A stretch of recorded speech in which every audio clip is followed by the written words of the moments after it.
If you like your singer-songwriters, if you like great singer-songwriting, then you're in the right place, because she's must have made 13 or 14 albums. She's got a new album out and she's on tour at the moment. And I have to say, this is one of the best parts of my job, because I'm a fan, and I get to speak to Thea Gilmore. Welcome, Thea. Hello, how are you? I'm doing all right. Now then, it's a busy old time, isn't it? Sure is. Yeah. I mean, it's always busy, when you release an album. I mean, one of the things about when you've got a new album out, it's obviously you have to do a lot of promotion. You have to speak to a lot of people like me for a start off. Is this something that you're okay with and you don't mind doing? Of course, it's a great part of the job. Like I say, it's kind of figuring out whether people like what you're doing, and kind of hearing other people's take on the music making is really interesting. Yeah. And God, it's such an honour to be able to. How lucky am I to be able to speak to people about my music? Yeah. There's plenty of people out there not able to do that. So no, I consider myself very lucky. Yeah. Now, I mean, we'll talk about the new album. It's called Regardless. It's out at the beginning of May. Tell us a little bit about the thinking behind the album. Thinking behind the album, I tend to try very hard not to think too much about the album.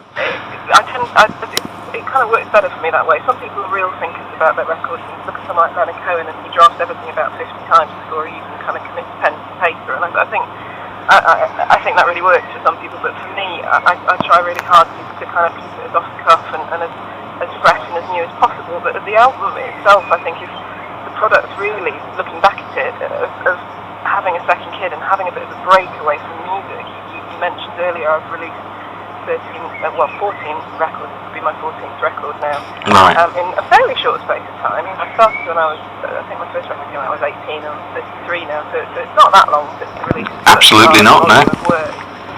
But so taking it ended up being a kind of 18-month, almost 2-year break really from releasing albums.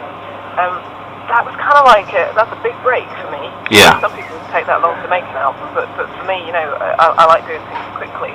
Yeah. But it gave me a good sense of perspective, and I think everybody needs to take a step back sometimes and kind of really assess the work that they're doing and figure out whether it's telling the right story and whether it's being told in kind of maybe the right way. And it definitely helped me to get a sense of different perspective.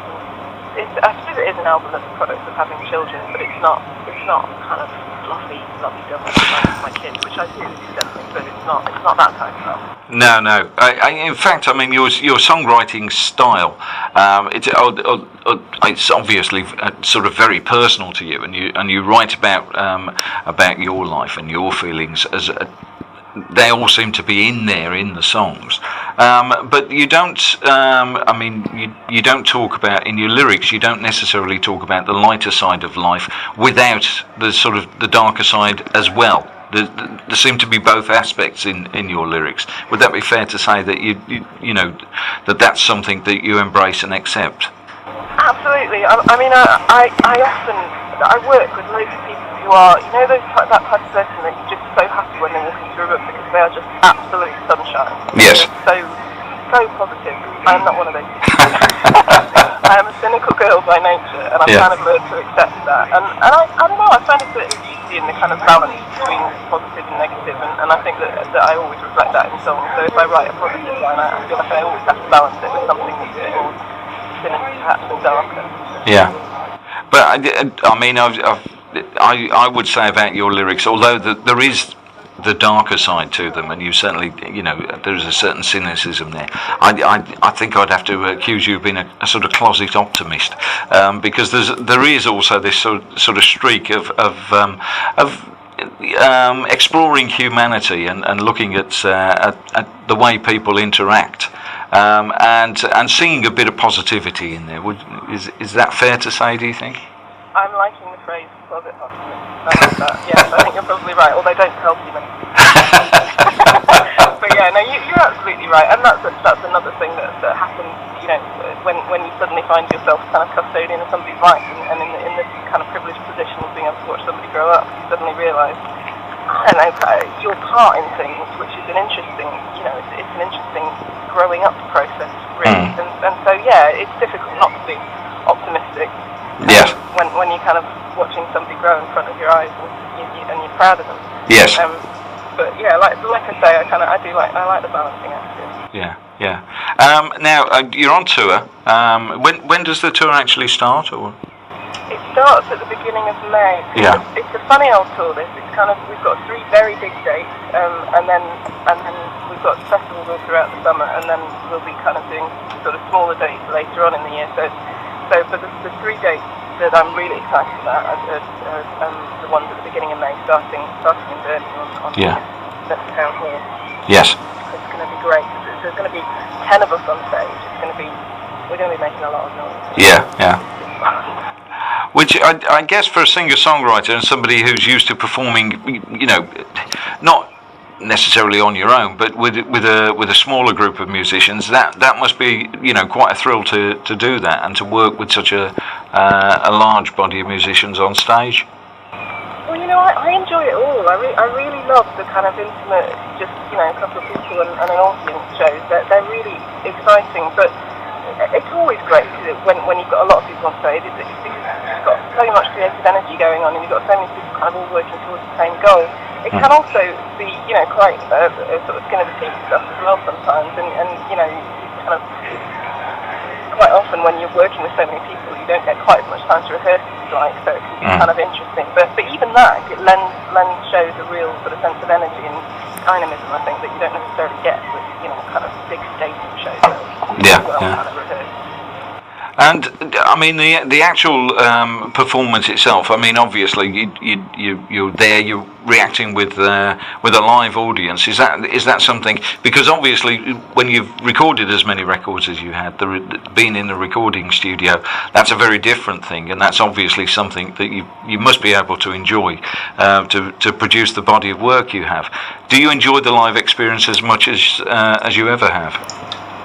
Absolutely, more actually. I used to be absolutely terrified of standing on stage, and as the years have gone on, I've really kind of settled into it, and I think I reached a tipping point where I suddenly realised that actually, for the most part, the audience are kind of on my side. Whereas before, I almost saw them as the enemy, which kind of like people who really frightened me, and if they did everything right, they would kind of throw stones or something. These days, I kind of figure, if they throw stones, there'll be the odd one or two that heckle, but most of them are on my side, and it's, and also, you get that kind of sense of sharing and community that only music can bring, and really only standing in front of a live audience can do for you. You stand there, you play a song, and it's not your song anymore. It becomes, whoever's in that room, it becomes their song, and they interpret it the way that they see it, and it's a really, it sounds horribly flowery, but it is a really beautiful experience. It's a really lovely sense of community and sense of sharing. Yeah. And one that you've been experiencing through certainly all of your adult life. So when did you first sort of realise that this was what you wanted to do there?